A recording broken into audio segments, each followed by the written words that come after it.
and welcome to the Publish Club podcast. I'm your host, Chris Kendall, founder of the Publish Club and managing editor of Surrendered Press. Thank you all for joining us today as we explore books written by authors that are maybe new to you, but could very well become your next favorite. If you're a new or aspiring author and would like to become a member of the Publish Club, please visit thepublishclub.com for author services that can take some of the non-writing tasks off your plate, and so you can focus on writing and getting your book finished and into the hands of readers around the world. If you're a reader, I hope you'll enjoy this new book that we're going to be talking about, or a series of books. And so let's just go ahead and get started. Today, my guests are Nicole Maleni, I hope I'm saying that right, and Krista Wells. And they write together. So I'll let them do a quick introduction. Nicole and Krista, tell us about yourself. Hi, thanks for having us. We write together under the pen name Addison McKnight. We had our first book published a couple of years ago, An Imperfect Plan, and our second book just came out, The Vineyard Remains. Both are women's fiction / thrillers, and we are working on our third and fourth books as we speak. Oh, exciting.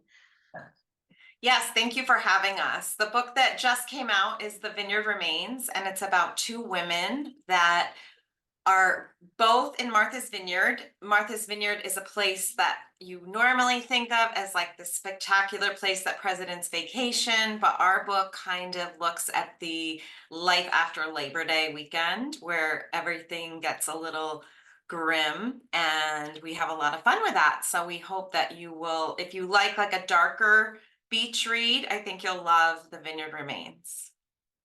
Oh, is that a real thing? Like after everyone goes home for the season, does it kind of turn into a completely different place? Yeah, and it's very common with islands in general. Martha's Vineyard's an island, and so they really rely a lot on the tourism of the summer, and the off season after Labor Day, there is the people that stay and live there, the locals.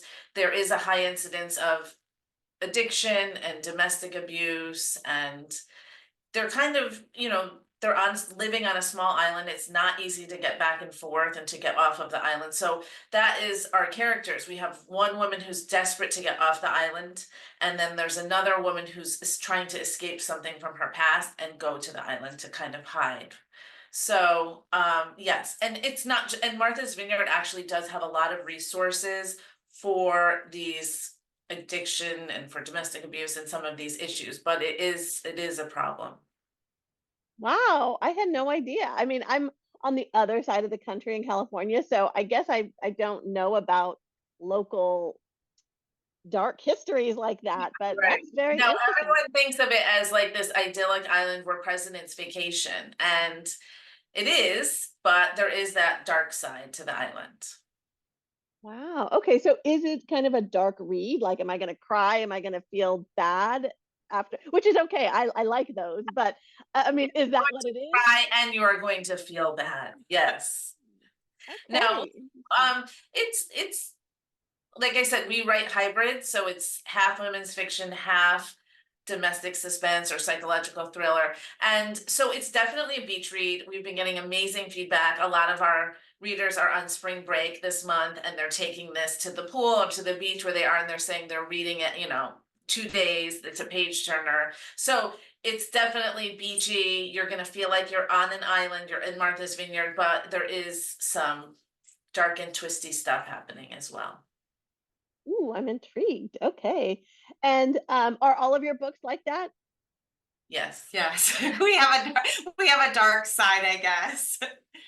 Yeah. Sometimes it's better to let it out on the page than, Yeah. in real life. So that's okay. Right. Yes, we like to work with different issues within our books. So our first book had to do like the darker side of infertility, and this book had to do with the side of trauma, childhood trauma, and overcoming trauma. But we both work with women. I'm a life coach, and Nicole's a makeup artist and a real estate agent, and we have a lot of women in our lives, so we kind of incorporate women's issues into the books, and create conversation pieces that people can talk about at book club over these types of issues. Yeah, interesting. So tell us about the first book. Now I want to hear all about it. The first book is about a 40-something-year-old mom that goes to pick up her fertility eggs that she froze back when she was in her 20s. And when she went to get them, they were gone. And the only thing she could think of is that her ex-husband sold them. Ooh. And we write all of our books in two POVs. So the other POV of that book is the woman who can't get pregnant and ends up using donor eggs to have her children, and how their lives ultimately end up intertwining. Wow, interesting. You know, I don't read a lot of women's fiction because I don't really know what I like in my mind think of it as, but this sounds amazing. Like honestly, I might have a whole new genre to pick up after I finish your books. Okay. And then tell us a little bit about the ones coming out, the next one.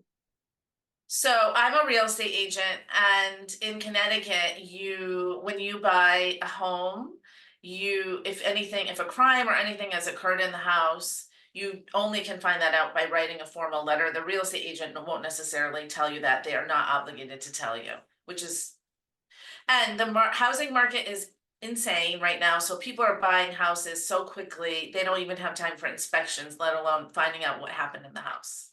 So that inspired this next book, which a woman goes for a run and never comes back. And then her husband puts the house on the market. And one character is the real estate agent, and she needs to sell this house and pray that someone buys it sight unseen.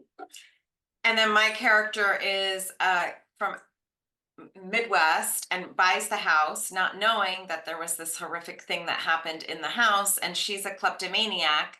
So when she moves into the house, she's hiding things that she's stolen, and she starts finding out a little bit more about the history of what happened in that house. And we each take Wow. a character. So like in all of the books, even though they're not a sequel and none of them are connected, we each have a character. So like she's the real estate agent and I'm the kleptomaniac, or in the island book, she's the character that wants to get off the island and I'm the character that wants the island to embrace me. So even though we're writing the book together and we plot it out together, we each sort of own our own character. How long have you've been co-writing for a couple of years now? Yes, since 2018. Okay. And how do you like it, versus you think if you were to write on your own? We wrote on our own for decades before this as nonfiction writers, both of us. So I was a beauty writer for Martha Stewart Weddings and Pop Sugar Beauty, and I did a lot of parenting writing, and Krista was a military. Yeah, I write for military spouse publications and for life coaching magazines and things like that. So we had already been writing, and then Nicole broached me with the idea of An Imperfect Plan as a novel. And as a psychologist, I've always loved research. So I helped with the research side, and then it just turned into me taking over a whole character. And I feel like it has its ups and downs, definitely with the co-writing. But I feel like the great thing is that when our book comes out, like this week, our book just came out, and it's so much fun to have a book signing, sip and sign party together. We're going to Martha's Vineyard together to do a book signing at Eggertown Books, which is the main bookstore in Martha's Vineyard. And we get to really celebrate our successes together. So that makes it a lot of fun. And even going on our research trips. Like we went to Martha's Vineyard to research Yes. for this book. And it's so much more fun to do it with a friend.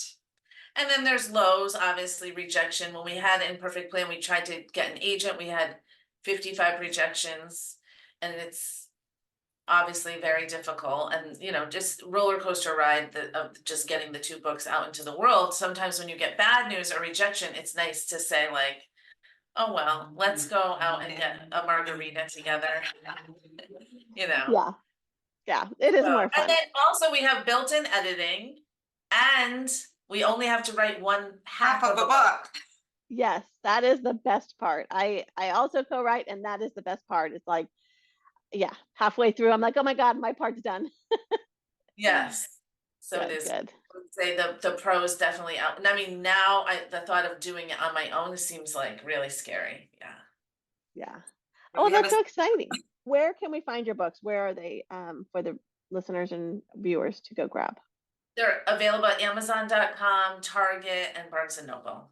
Okay. Online? Online, yes. Awesome. Okay. Well, Kindle and Audible as I well. think it's Kindle Unlimited. Oh, okay. Oh, Yeah. good. Perfect. I love that. Makes it very easy for people to try out a new author and a new genre to see if it's something they're interested in. So, excellent. All right. And I'll include the links. I think you provided some, but I'll put them all in the show notes as well so that people can easily grab them. Any parting words before we say goodbye? We just love when people reach out and say that they've read one of our books, or, we love connecting with our readers. So thank you for listening to this podcast, and stay in touch with us. You can go to addisonmcknight.com and get on our email list, and we would love to let you know when our next book's coming out. Excellent. All right. Well, thank you both, Nicole and Krista, for joining today. And for the listeners and viewers out there, thank you for joining as well. Please come back next time when we learn about more books that might end up being at the top of your to be read list. So until then, keep reading.